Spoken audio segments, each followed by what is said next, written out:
Bismillahirrahmanirrahim. Allah Teala Kur'an-ı Kerim'de mınday deydi. وَمَا يُلَقَّاهَا إِلَّا الَّذ۪ينَ صَبَرُوا.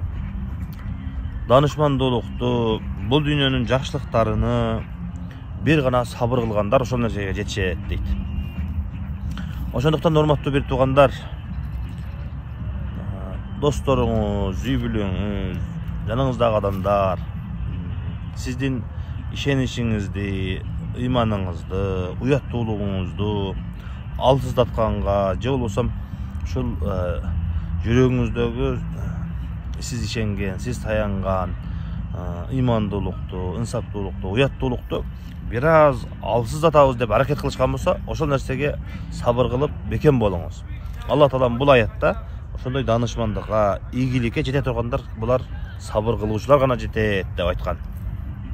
Чындыгында сизге жазылган жакшылыктар бардыгы Алла Таала өзү аны албаса башка эч ким ала албайт. Ошондой эле сизге жазылган кээ бир нерселерге жетишпегендик же болбосо жетпейт деп жазылган болсо, ошол нерсеге канчалык аракет кылсаңыз дагы жетпейсиз. Ошондуктан Алла Тааланын тагдыры биздин тандоодон жакшыраак. Кээ бирге жетпей калган нерселерге кыжалат болбостон, капа болбостон, балким алдыга умтулуп бизге берилген нематтарды кымбаттуулугун, баалуулугун байкасак, биз ошондо жанагындай жетпей калган нерселердин канчалык кичине экендигини билгенибизде ушул жашоо биз үчүн жеңил болот экен. Бул сөздү эмне үчүн айтып жатам?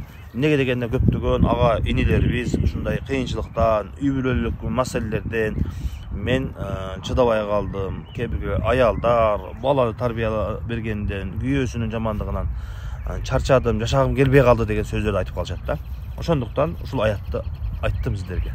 Алла Таалам ар бирибизди сабыр кылуучулардан кылсын, жана бизге берген нематтарды бардыгында бизде турганда кадыр-баркына жетип, жоктугунда эмес, балким барлыгы менен ошол нематтарды Алла Тааланын өзүнө шүгүр келтирип, нематтарды бардыгы менен билгенге Алла Таалам өзү насип кылсын деп Алла Таалага дуа кылабыз. Ассаламу алейкум ва рахматуллахи ва баракатух.